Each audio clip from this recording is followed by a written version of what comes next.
agora, Culto Evangélico Luterano. Oferecimento: Farmácias Guembala e Riomed. Serviços de Torno Metzler. Royal Ciclo.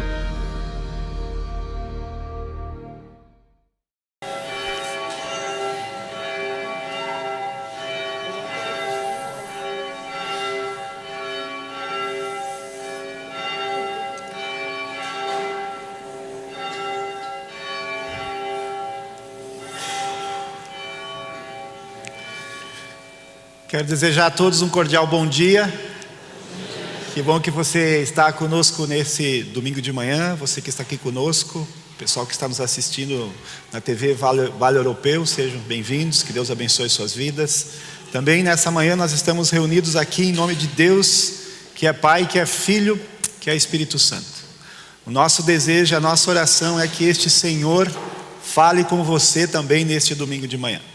Quero saudar os irmãos que vão nos dirigir ao louvor, aí, Ricardo, a Kátia, a Rose e o Ricardo, certo? Sejam todos bem-vindos. E queremos iniciar o culto cantando o 19 do Inário Vermelho, Brilha Jesus. Eu quero te convidar, se você puder ficar em pé, para nós cantarmos este hino, adorando e pedindo para que o Senhor venha falar conosco também nesta manhã.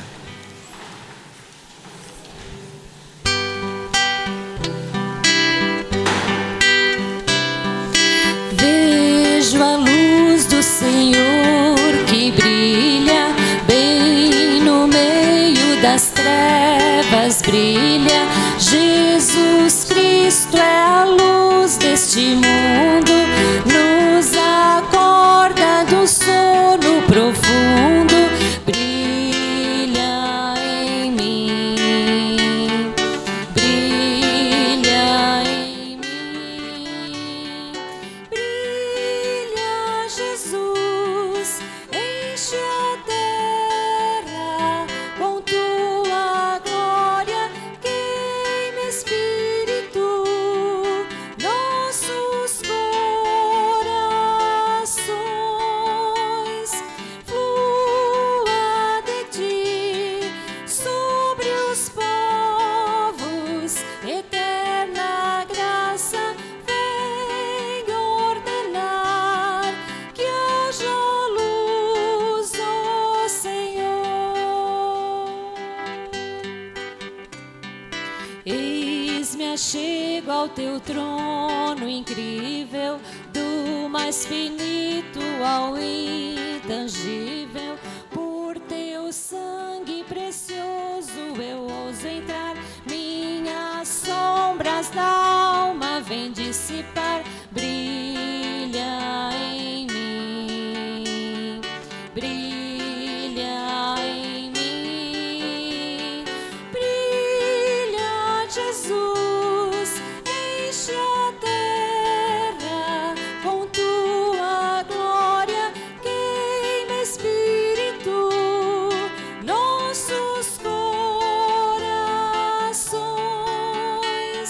flua de ti sobre os povos, eterna graça vem ordenar que haja luz, ó Senhor.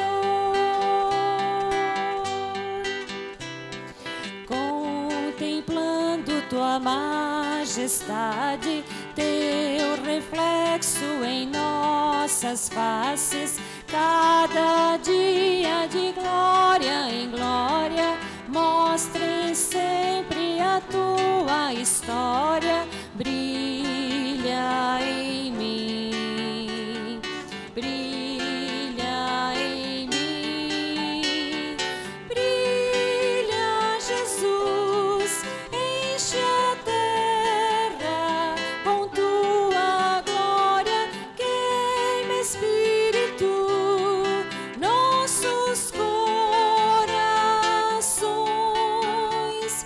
flua de ti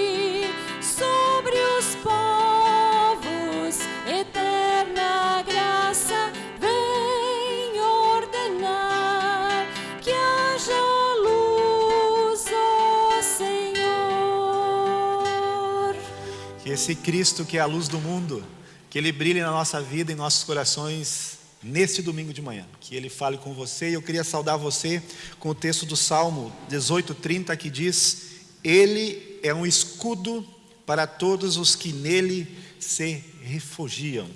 Deus é o escudo para todos aqueles que nele se refugiam. Que você nessa manhã encontre a certeza do refúgio e do cuidado de Deus no próprio Deus, porque Ele é o nosso escudo. Que Deus abençoe você. Vamos ter uma palavra de oração?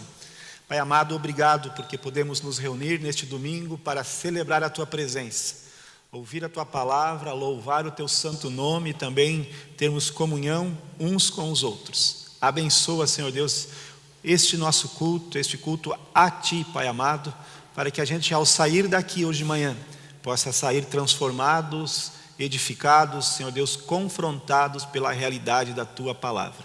Assim nós Te pedimos e oramos no nome de Cristo. Amém. Obrigado, você pode assentar-se, muito obrigado.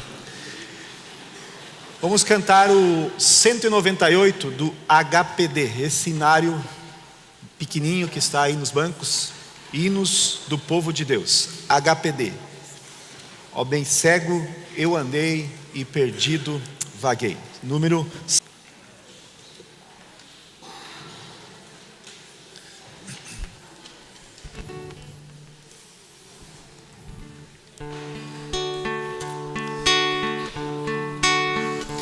Ó bem cego eu andei e perdido vaguei, longe, longe do meu Salvador.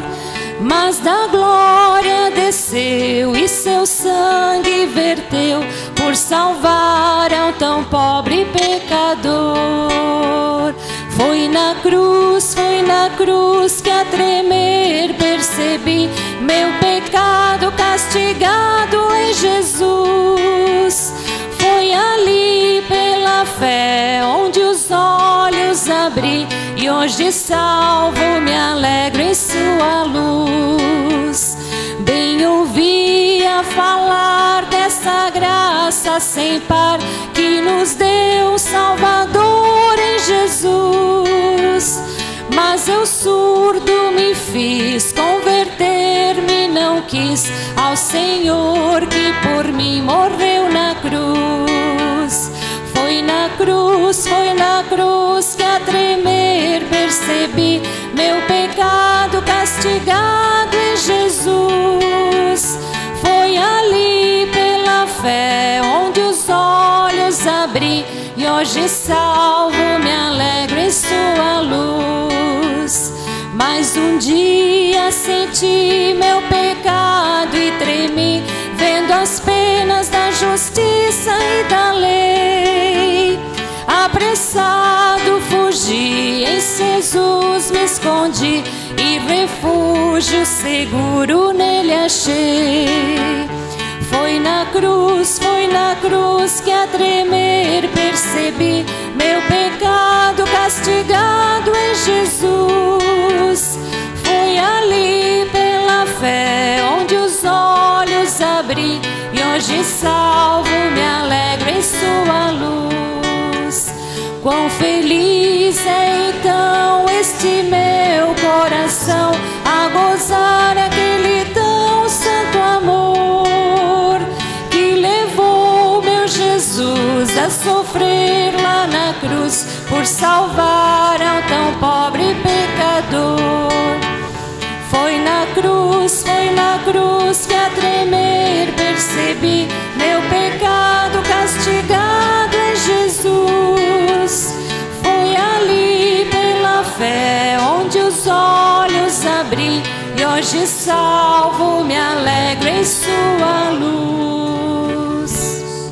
Que no seu coração e na sua vida a realidade do sacrifício de Jesus na cruz por mim e por você seja de fato verdade. Que aos pés da cruz nós encontramos vida, restauração e propósito da nossa existência. Que nessa manhã este Senhor que morreu por você e por mim, que está vivo e que reúne um povo para Ele.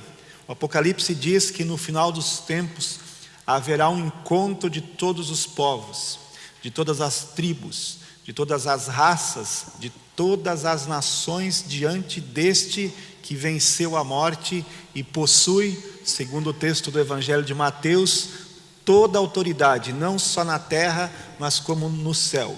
E diante deste que tem toda a autoridade, toda língua vai confessar que Ele é Senhor e todo joelho se dobrará perante este que venceu a morte na cruz do Calvário. Eu, quando era pequeno, a minha mãe tinha um fogão a lenha em casa e eu gostava de brincar naquele ferro, sabe, que tem ao redor do fogão a lenha, aquela proteção assim. Eu gostava de correr a mão assim naquele ferro. E a mãe fazia essa cara que alguns estão fazendo, né? Você vai queimar, você vai queimar. Não, criança acha que não queima, né? E eu, quando eu fiz assim, a mão escorregou do ferro, fez só assim, ó. Queimou. Eu tenho a marca até hoje. Está aqui. Eu achava que não queimava. Mas o fato de eu achar que não queimava, não mudava a realidade que queimava. O fato de muitos dizerem que Jesus não é verdadeiro, que esta palavra que eu trouxe para você, que não vai acontecer esse momento onde todo mundo vai estar perante Ele, se dobrar diante dEle, toda língua vai confessar Ele como Senhor, todas as nações, tribos e povos estarão diante dEle. O fato de alguns não acreditarem não muda a realidade que vai acontecer.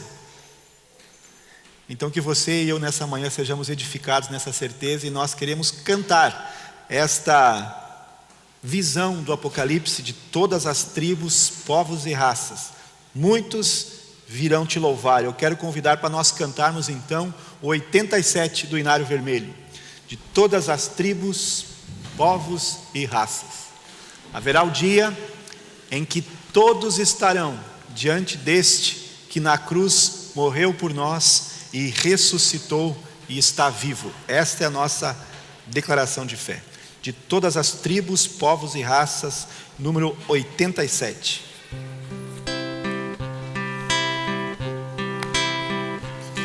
De todas as tribos, povos e raças, muitos virão te louvar.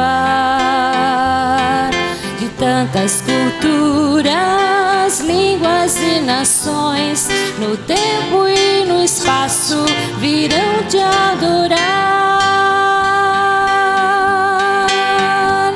Bendito seja sempre o Cordeiro, Filho de Deus, raiz de Davi. Bendito seja o seu santo nome, Cristo Jesus, presente aqui. Remidos, comprados, grande multidão, muitos virão te louvar. Povo escolhido, teu reino e nação, no tempo e no espaço virão te adorar. Bendito seja sempre o Cordeiro, Filho de Deus, raiz de Davi. Bendito seja o seu santo nome, Cristo Jesus, presente aqui. E a nós só nos cabe tudo dedicar, oferta suave ao Senhor. Dons e talentos queremos consagrar, e a vida no teu altar para teu louvor. Bendito seja sempre o Cordeiro, Filho de Deus, raiz de Davi.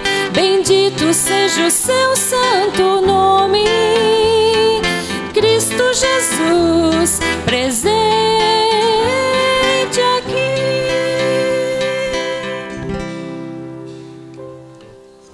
nós temos a certeza que Cristo está neste lugar, presente neste lugar. A Bíblia diz: onde 2 ou 3 se reúnem no nome dele, ali ele está.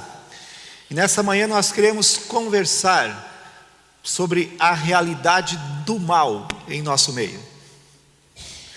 E eu queria pedir para você que a gente orasse, pedindo para que Deus falasse ao nosso coração, às nossas vidas, nesse momento de reflexão. Vamos orar. Pai bondoso, obrigado que a Tua presença é real entre nós, que Tu estás conosco, que Tu age em nossa vida, que Tu queres ser o nosso escudo, a luz bem presente na nossa escuridão. Ó Pai querido, fala conosco agora também quando vamos olhar para a Tua palavra e tratar sobre esta realidade tão presente em nossa vida, que é a realidade do mal no nosso meio. Assim fala conosco, nos abençoe, em nome de Jesus. Amém. Você já leu ou assistiu às Crônicas de Nárnia? Quem já assistiu? Quem nunca ouviu falar? As Crônicas de Nárnia, na verdade, é uma história escrita por C.S. Lewis, que conta a realidade de uma batalha do bem com o mal. A história inicia quando uma menina entra num guarda-roupa e vai para um mundo fictício de Nárnia. Lá neste mundo existe a feiticeira branca e o leão chamado Aslan. E aí o enredo começa a descrever este conflito da feiticeira branca, representando o mal, e leão, representando na história o próprio Cristo, o Cordeiro de Deus. C.S. Lewis era cristão e ele contava a história de Nárnia para os seus filhos. E ao contar essa história, ele escreveu o livro, e aí também temos os filmes. Quando a gente começa a conversar sobre esta realidade da luta do bem contra o mal, essa realidade que existe um poder atuando em nosso meio que milita ativamente contra Deus, muitos que ouvem esta expressão, esta palavra, já podem criar um pré-conceito com relação a isso. Porque nós não ouvimos mais no nosso contexto, muitas vezes, se falar sobre diabo, por exemplo. Parece que diabo virou um mito, uma história que não existe. Para muitos, também, Jesus virou um mito, uma história que não existe. Mas se nós olharmos para a realidade em que vivemos, nós vamos perceber que existe um poder que atua para o mal. A Bíblia chama este poder que atua para o mal de diabo, Lúcifer, enganador, a antiga serpente, a besta. A Bíblia conta a história que, em determinado momento da história, este ser se rebelou contra Deus. E a Bíblia chama este ser de enganador, de alguém, uma força que tem poder. O texto que eu vou usar como base para a nossa conversa é o texto clássico para isso, Se você já leu a Bíblia e sabe quais são os textos que a gente tem, Efésios 6 é o texto base para aquilo que nós conversamos quando nós falamos do mal. Antes de continuar, nós precisamos compreender que nós vivemos, e sempre isso precisa ser reafirmado para que a gente tenha uma base sólida para compreender todas as outras coisas. Nós vivemos, estamos num ambiente não neutro. Ok? A gente tem a ideia, as pessoas transmitem a ideia que possivelmente nós estamos num ambiente neutro, no sentido que você não é nem do bem nem do mal, existe um neutro, não existe neutro. A Bíblia diz que todos pecaram e estão separados de Deus, inclusive a própria criação.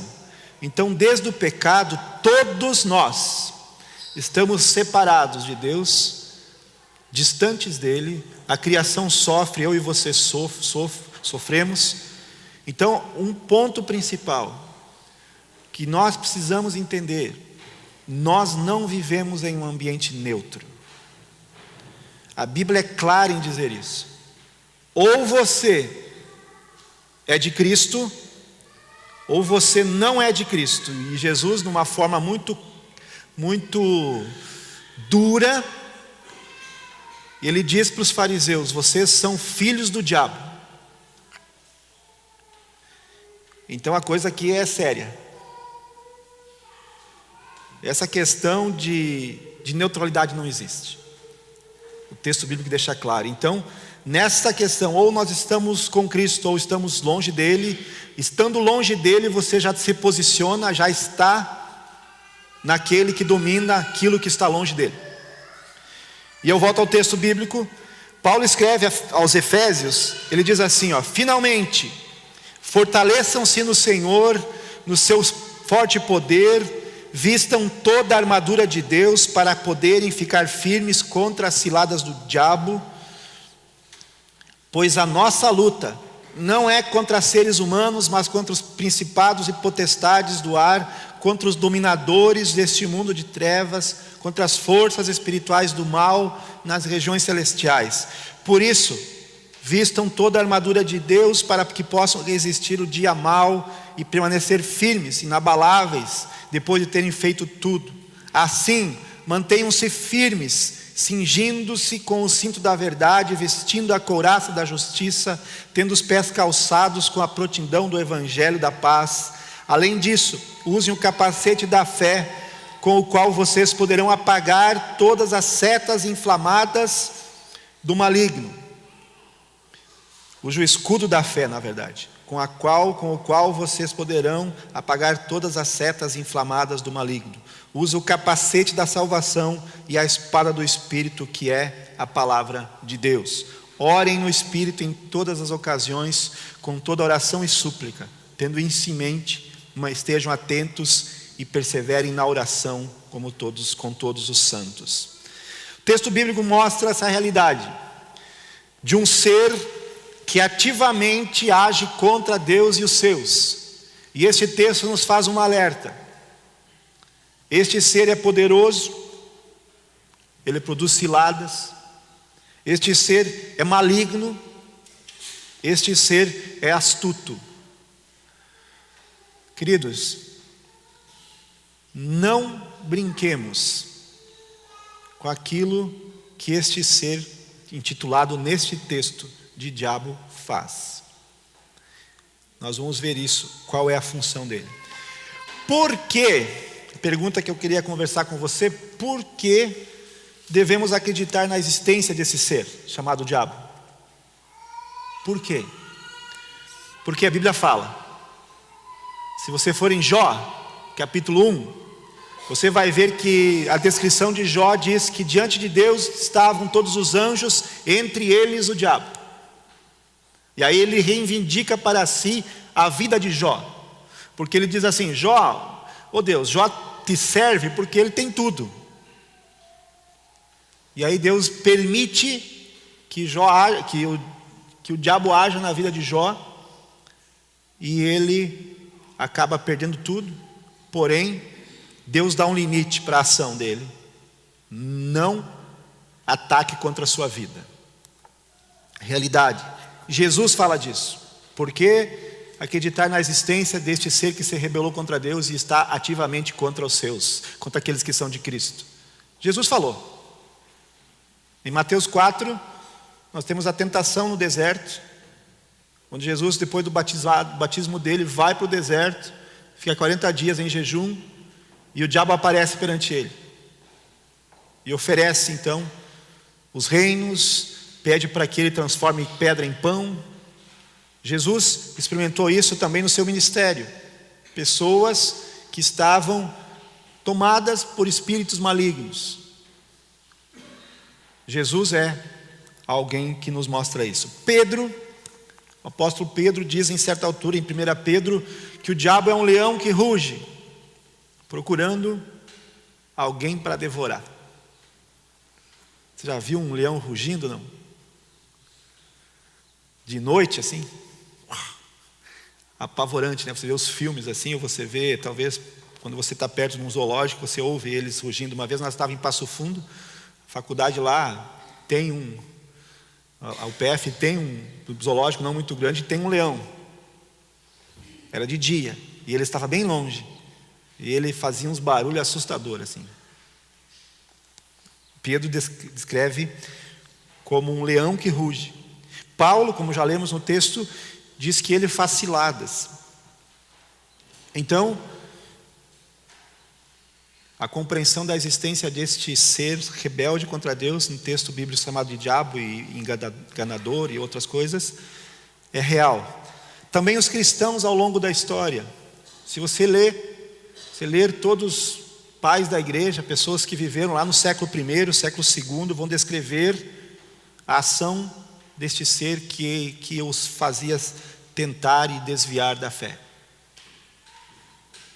Os reformadores, Lutero descreve na sua biografia essa batalha dele contra o inimigo que queria desviá-lo do seu propósito. Ele é tão real, diz a descrição da biografia de Lutero, que ele jogava o tinteiro da sua caneta contra a porta da sua cela, que era o nome dado ao lugar onde eles ficavam, né, os monges, porque era tão real a opressão e a pressão que ele sentia. Os cristãos em geral podem concluir isso. Quer ver um exemplo? Quando a gente chega à fé, as pessoas dizem assim: puxa vida, antes de eu crer em Jesus eu não tinha tanta tentação, e agora eu tenho. Por que isso? O diabo só tenta aquelas pessoas que desejam abandonar o pecado. Quando eu e você decidimos andar com Jesus e dizemos: eu quero abandonar o pecado, o diabo milita para nos prender. Então ele nos tenta. Porque ele não tenta os outros? E agora vem uma palavra dura. Porque os outros já pertencem a ele. Como eu disse no início, não tem um ambiente neutro. Por isso, não há por que tentá-los. Simples assim. O bom senso, né? Tem um poema que a gente usa no Alfa, no curso Alfa, que é interessante. Diz assim, ó: uns dizem que o diabo existe, já outros dizem que não. Mas os simples, como nós, queriam mesmo saber: quem faz estas obras então? Essas obras más então. Percebeu como a gente vive de notícia ruim? Dificilmente você assiste um noticiário sem notícia ruim. O mal está presente no nosso meio, constantemente. Antes de continuar, também a gente precisa fazer um alerta, né? Porque às vezes as pessoas têm visão errada sobre isso. Alguns dizem que não existe, que é o que o diabo quer. Porque se não existe, então ele não me faz mal. Então tudo que eu faço não tem influência na minha vida. Porém, tem outros que vão para o outro lado. Tudo é o diabo. Eu pequei, foi a culpa dele. Eu errei, foi dele. Não. Essa visão doentia não é bíblica. Também, em algumas comunidades, algumas manifestações religiosas dizem que toda doença é do diabo. Mentira. Não é. Tem doenças que são frutos da nossa situação de pessoas que estamos no pecado e distantes de Deus. Outras doenças são frutos da nossa própria ação. Se você fumar a vida inteira, a probabilidade de você ter um câncer de pulmão é muito grande. Se você beber a vida toda, a probabilidade de você ter cirrose é muito grande. E Deus e o diabo não têm culpa nenhuma disso, é você o responsável. Então tem essas visões distorcidas, né? Não há como nós não olharmos para a realidade e para o texto bíblico sem compreender que existe um ser que atua ativamente para nos destruir. E é interessante o Atos 19, se você olhar o texto de Atos 19, ele mostra pessoas que aceitaram a fé em Cristo Jesus, que praticavam ações de ocultismo, consulta a mortos, adivinhações, superstições, crendices das mais variadas. Essas pessoas, ao aceitarem a Cristo, pegaram todo aquele material que eles tinham, falando destes assuntos, e queimaram. Agora alguns vão dizer, o pastor Marcelo está dizendo, para nós nos desfazermos de tudo aquilo que nos liga ao ocultismo. Tô mesmo.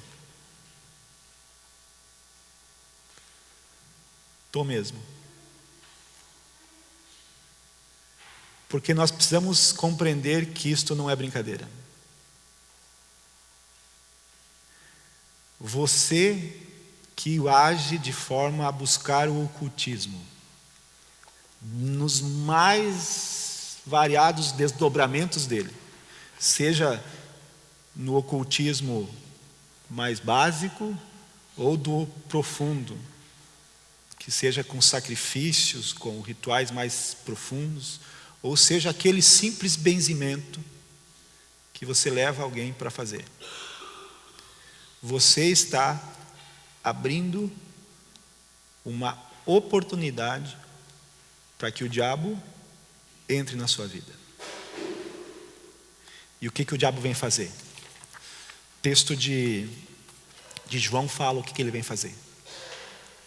João 10 diz assim, o ladrão, no texto bíblico, outro termo usado para o diabo, ele vem somente para três coisas.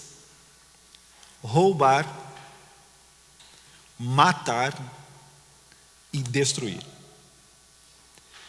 Então nós precisamos ter a coragem de dizer um basta se alguma vez estivemos envolvidos com isso. Arrepender-se, e talvez se você não pode fazer isso sozinho, procure a gente. Porque o diabo vem para fazer isso. Roubar, matar e destruir. Essa é a função dele. Diz o texto de Coríntios que ele faz outra coisa.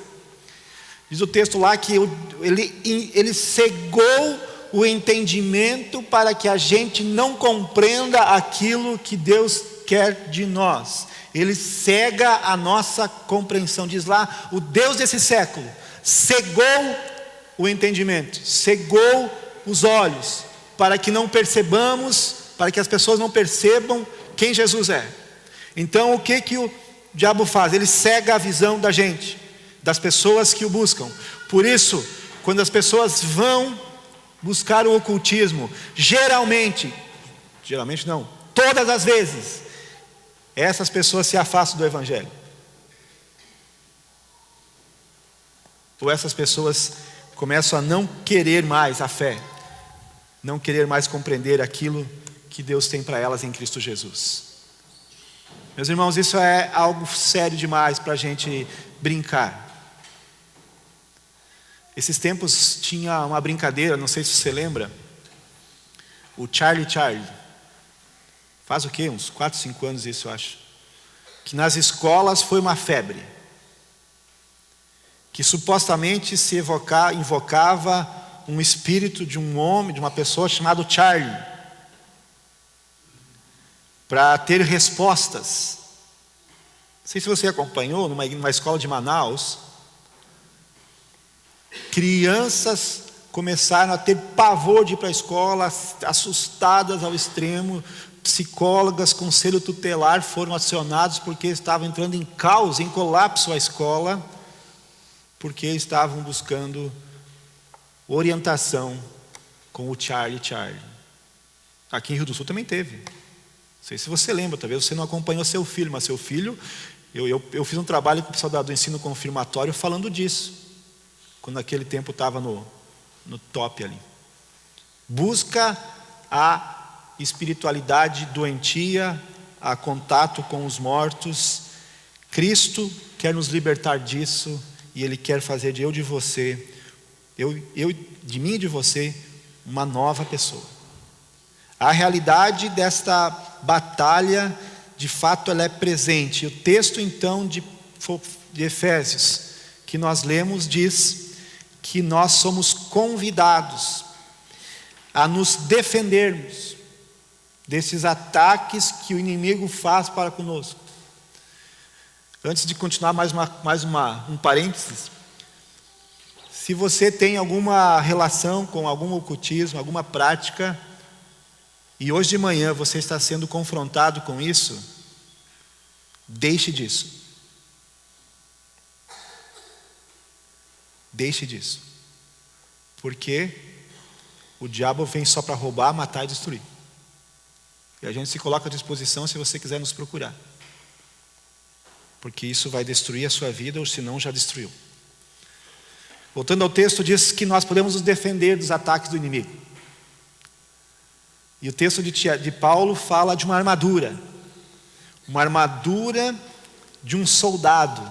Essa é a figura que Paulo usa em Efésios 6.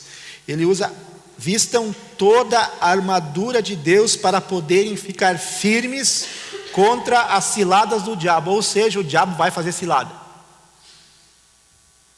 Vai fazer. Então, como é que a gente vai ficar firme? Vestindo a armadura de Deus. O texto vai descrever essa armadura, né? O cinto da verdade. Fundamentar-se. Ter como fundamento a doutrina e as verdades cristãs em nossa vida.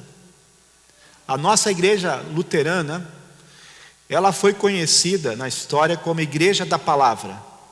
Eu conjuguei no verbo correto. Ela foi. Foi. O catecismo menor, que eu uso no ensino confirmatório, que talvez eu também aprendi no ensino confirmatório, o catecismo menor, você talvez aprendeu, e hoje está moderno, tem até um aplicativo. Dei para o segundo ano abaixo o aplicativo do catecismo menor, viu? Para ficar bem moderno, né? Sabe para que Lutero fez o catecismo menor? Para o pai e para a mãe ensinar o filho. Nós precisamos resgatar essa compreensão da palavra de Deus, essa doutrina da fé. Porque a doutrina da fé é um cinto de proteção. A doutrina doutrina bíblica é um cinto de proteção. A Bíblia diz: conhecerão a verdade e a verdade vos libertará. Você está pensando que isso que eu estou dizendo são ideias minhas? Então leia a Bíblia, para perceber o que a Bíblia fala daquilo que eu estou dizendo. Conheça a palavra. Esta palavra é um cinto de proteção. A pregação aqui, as leituras bíblicas, bons livros. Nós vivemos uma sobrecarga de informação hoje em dia, né? Você vai no YouTube, você vai na questão de edição de livro, a gente fica até oprimido de tanto livro que tem e tantas coisas que tem sobre a fé. Mas eu quero dizer para você, é bom ler livros, mas procure autores sérios. Mas acima de tudo, leia a Bíblia. Lutero diz assim certa vez em seus escritos: eu preferia que todos os meus escritos fossem queimados e as pessoas lessem a Bíblia. Foi para isso que a reforma veio, né? Para as pessoas terem livre acesso à Bíblia. Não livre interpretação, isso é outra coisa. É livre acesso, eu tenho acesso a ela. Então, cinto da verdade. O texto vai dizendo outra parte da armadura. A couraça da justiça. Que justiça é essa? A justiça que nos foi dada em Cristo Jesus. Diz a Bíblia que todos são justificados aqueles que vão a Cristo Jesus. Justificados, pois, pela fé, temos paz com Deus por meio de Cristo Jesus, diz o apóstolo Paulo. Então nós somos justos diante de Deus por causa de Cristo. E nesta vida justa e nessa justiça nós somos chamados a proteger o nosso coração contra a culpa e a condenação. Ou seja, se nós temos algo em nosso coração que Deus coloca assim, você está fazendo errado, esta é a verdade. Se nós negligenciamos esta ação de Deus sobre nós, nós estamos tirando de nós a couraça da justiça. Ou seja, nós estamos à mercê dos ataques do inimigo de Deus. Então, proteger o nosso coração contra aquilo que nós fazemos, talvez de pecado, de erro, confessar o erro e o pecado, nos arrepender para que a justiça de Deus esteja sobre nós. O texto vai descrevendo ainda um pouco mais dessa armadura. Ele diz que a parte da armadura que ele vai descrever agora no versículo 15 é calçar os pés com o evangelho da paz. O que significa isso? Na minha interpretação é ter uma prontidão de falar de Cristo. Pergunta: você fala de Cristo para alguém? A gente tem vergonha, né? Mas falar do Grêmio, a gente fala. Eu falo, na verdade. Falar do Corinthians, a gente fala, né? Falar do Flamengo, a gente fala. Falar de Jesus, a gente cala. Prontidão para falar de Cristo para as pessoas. Nós estamos, como sociedade, lembrando este mês de setembro, uma conscientização quanto ao suicídio. Setembro Amarelo. E nós, como igreja cristã, temos a vida plena, absoluta e real de Cristo que está em nós. E nós nos calamos e não falamos desta vida que Cristo é para outras pessoas. Desafio nosso é falar do Evangelho. E nós precisamos falar dele. Falar do que Cristo fez por nós. O que é uma testemunha? Testemunha é alguém que conta algo que experimentou. Então nós somos convidados a contar aquilo que Cristo fez por nós, para as outras pessoas. Quarto item desta armadura: escudo da fé. Eu achei uma definição interessante. Tomar as promessas de Deus e ter a ousadia de crer nelas. Isto é fé. Ousar crer na promessa de Deus. Como eu gosto de ilustração, eu não consegui montar toda a armadura, mas essa parte eu tenho, para demonstrar para você o que Paulo está dizendo quando ele está falando do escudo da fé. Porque às vezes a gente pensa o escudo da fé, a gente pensa Capitão América, né? Aquele escudo redondinho, né? Ou uma tampa de panela, né? Que a gente brincava quando era pequeno, de escudo. Não é esse tamanho do escudo. Eu vou trazer o tamanho do escudo que era da armadura que Paulo fala. O escudo é desse tamanho. Poucas armaduras que você vê na internet têm um escudo desse tamanho. Eu achei uma imagem só que tem esse escudo desse tamanho. Você já viu aqueles filmes romanos onde tem uma manobra que os soldados fazem chamado tartaruga? É um escudo desse tamanho. Alguns deles têm um furo aqui no meio, né? Para que a espada do soldado passe. Por que um escudo é desse tamanho? Quer ver? Eu vou sumir por um instante. Eu volto. É exatamente o tamanho de uma pessoa. Por que Paulo descreve assim a armadura? Para que a gente seja protegido pelo escudo da fé. E ela tem o tamanho exato da gente. Por isso Paulo diz, peguem o escudo da fé, para que vocês estejam protegidos, diz o texto de Efésios, né? Olha o que ele diz ali, usem o escudo da fé com o qual vocês poderão apagar todas as setas inflamadas do maligno. E a fé é ter a ousadia de crer naquilo que Jesus diz na sua palavra.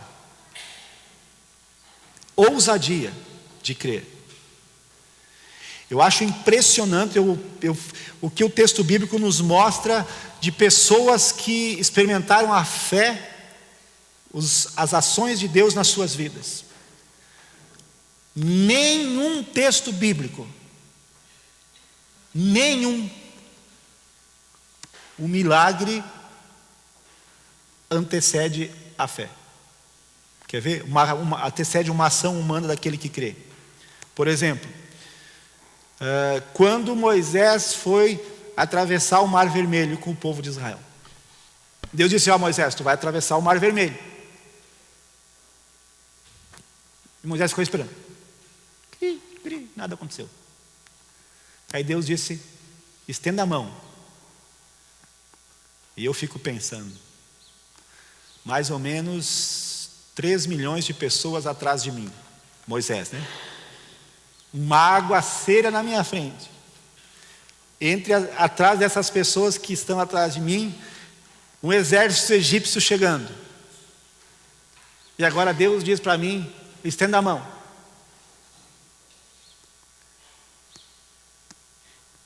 Ele estendeu. E o mar abriu.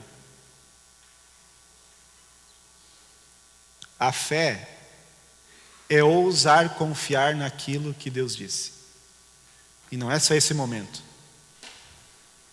Quando o povo ainda dá a volta pelo deserto, fica 40 anos lá dentro, eles dão a volta geograficamente, eles contornam o Mar Morto e vão pelo rio Jordão entrar na terra prometida. Também tinha água. E Deus disse para eles: vocês vão passar no seco, mas tinha água. O primeiro que botou o pé, molhou o pé. Porque quando o primeiro bota o pé, diz a Bíblia, a água para.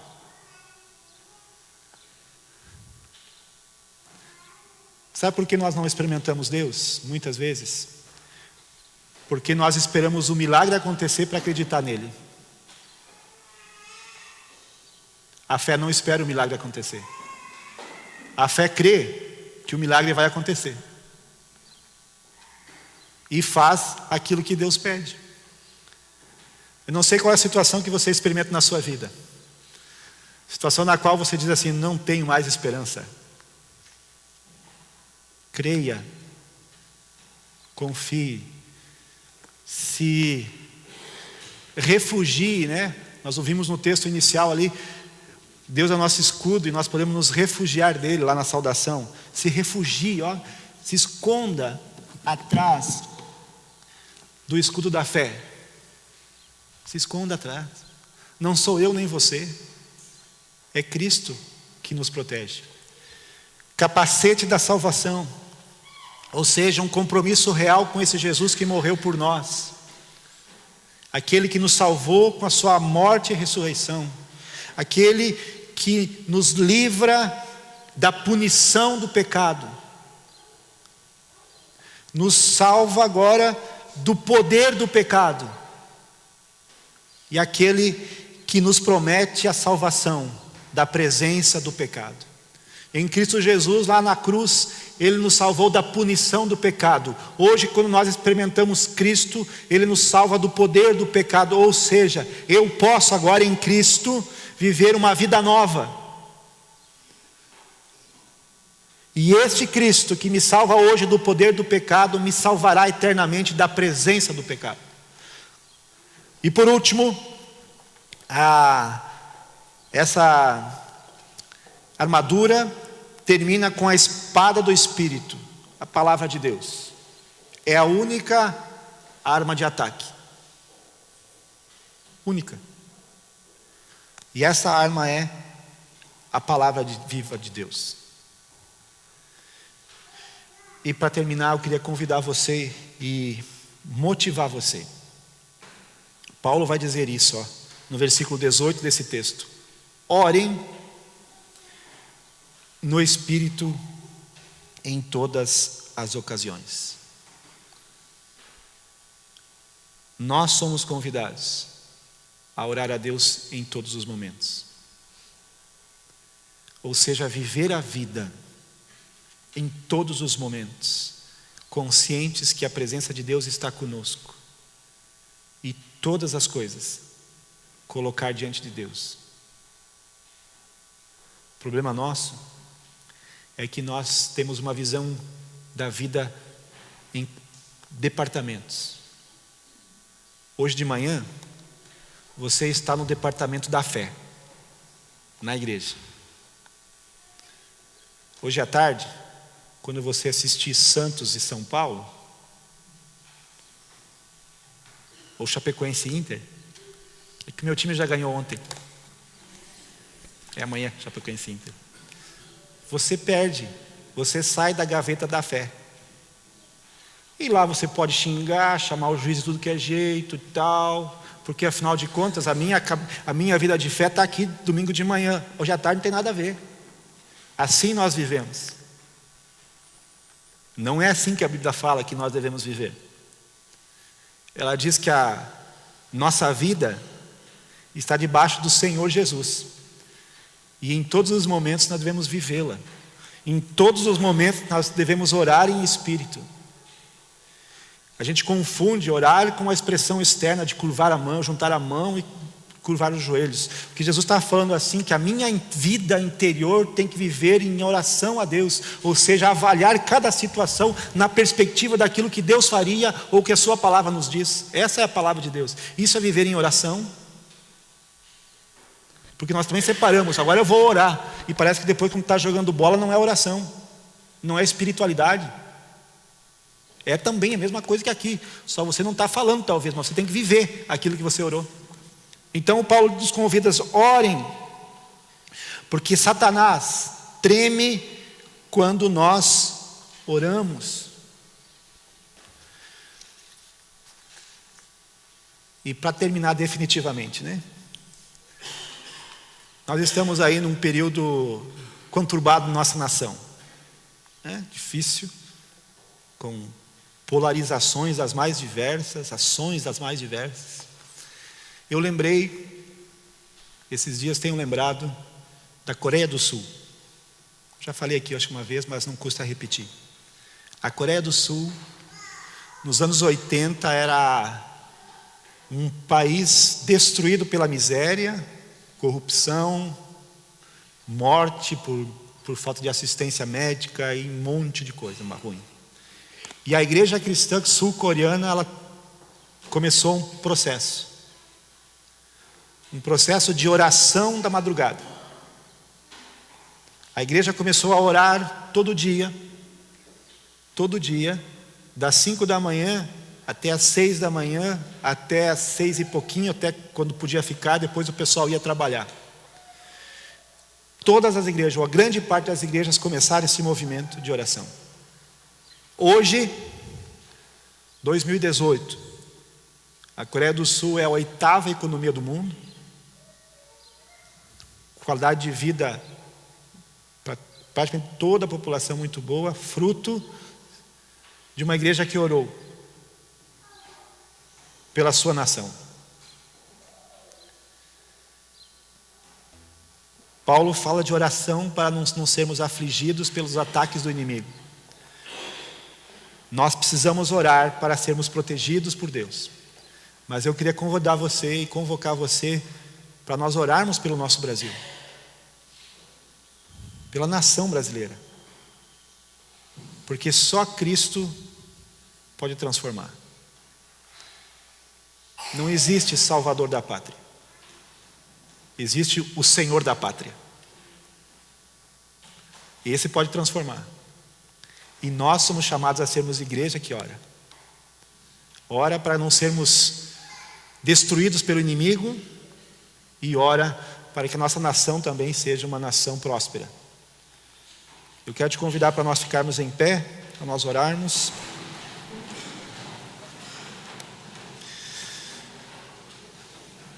Santo e amado Deus, Tu conhece aqui aqueles que já talvez tiveram envolvimento com práticas de ocultismo, talvez por ignorarem o perigo disso, Pai amado, vem libertar, vem restaurar, vem também fortalecer a nossa vida, para que a gente possa ficar firmes na Tua palavra, Senhor Deus, forjados pela armadura Tua, Senhor Deus, que Tu nos dê a fé para confiar em Tuas palavras, em Tuas promessas. Ó Senhor Deus, nós queremos orar por toda obra maligna, que todas essas obras sejam derrubadas, não só nas nossas vidas, mas na nossa nação. Senhor Deus, que Tu venhas a ser Senhor nosso, em todo o nosso meio, Senhor Deus, trazendo para cada um a realidade que só Tu pode trazer, de transformação e de vida nova. Assim abençoa-nos neste domingo, guarda a nossa vida no nome de Cristo. Amém. Ainda em pé, se você puder ficar, nós queremos cantar o número 286 do HPD, 286.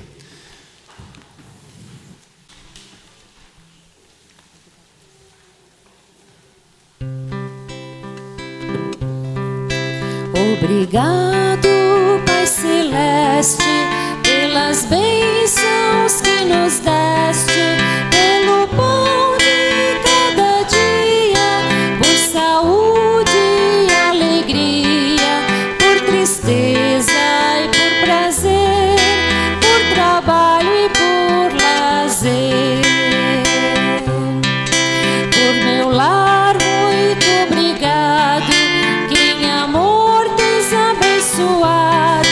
Graças dou por cada amigo, pelo irmão que deu-me abrigo, pelo povo de Jesus, pela salvação na cruz.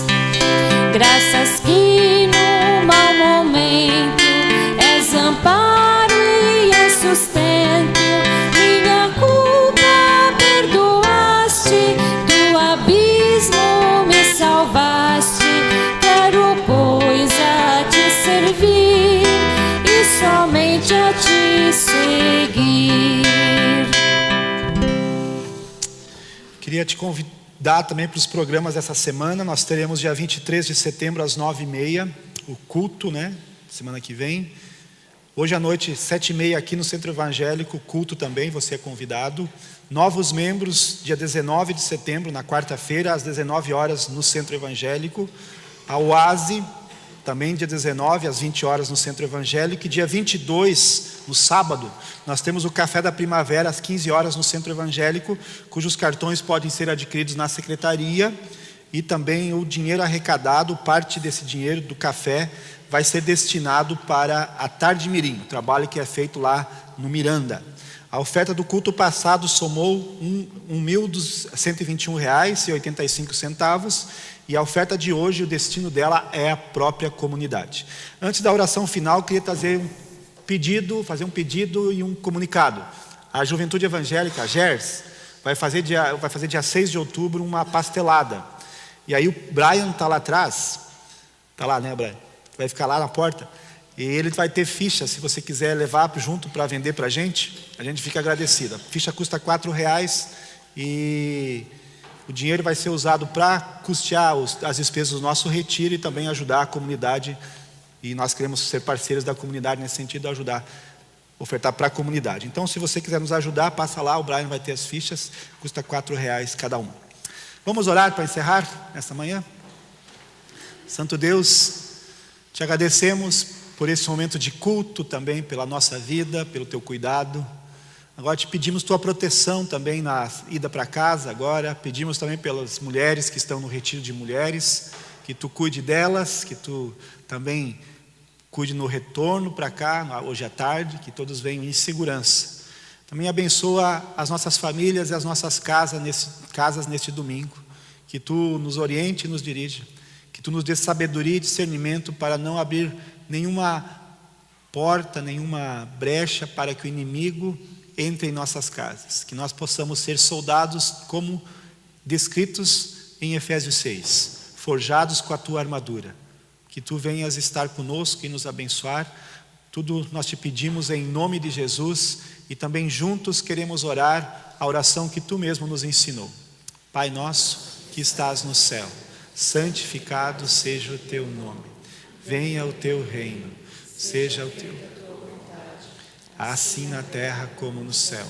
O pão nosso de cada dia nos dá hoje e perdoa-nos as nossas dívidas, assim como nós também perdoamos aos nossos devedores. E não nos deixes cair em tentação, mas livra-nos do mal, pois teu é o reino, o poder e a glória para sempre. Amém. Quero desejar a bênção de Deus sobre a sua vida, que o Senhor Deus te abençoe e te guarde, que o Senhor Deus faça resplandecer sobre ti o seu rosto e que Ele derrame sobre ti a presença dEle hoje e sempre. Amém. Deus abençoe você, Deus guarde a sua vida essa semana. Tem um texto que nós aprendemos, né? Aquilo que o Senhor abençoa, quem não sabia agora já sabe, né? Aquilo que o Senhor abençoa, que você vá nessa certeza da bênção de Deus. Obrigado aos irmãos do louvor que estiveram conosco. A Léo também tem CD, né, do coral lá fora para vender, não é isso, Léo? Hoje não, hoje não tem. Mas dê um abraço na pessoa que está do seu lado, desejando um bom domingo, uma abençoada semana. Até o próximo culto. Deus guarde você.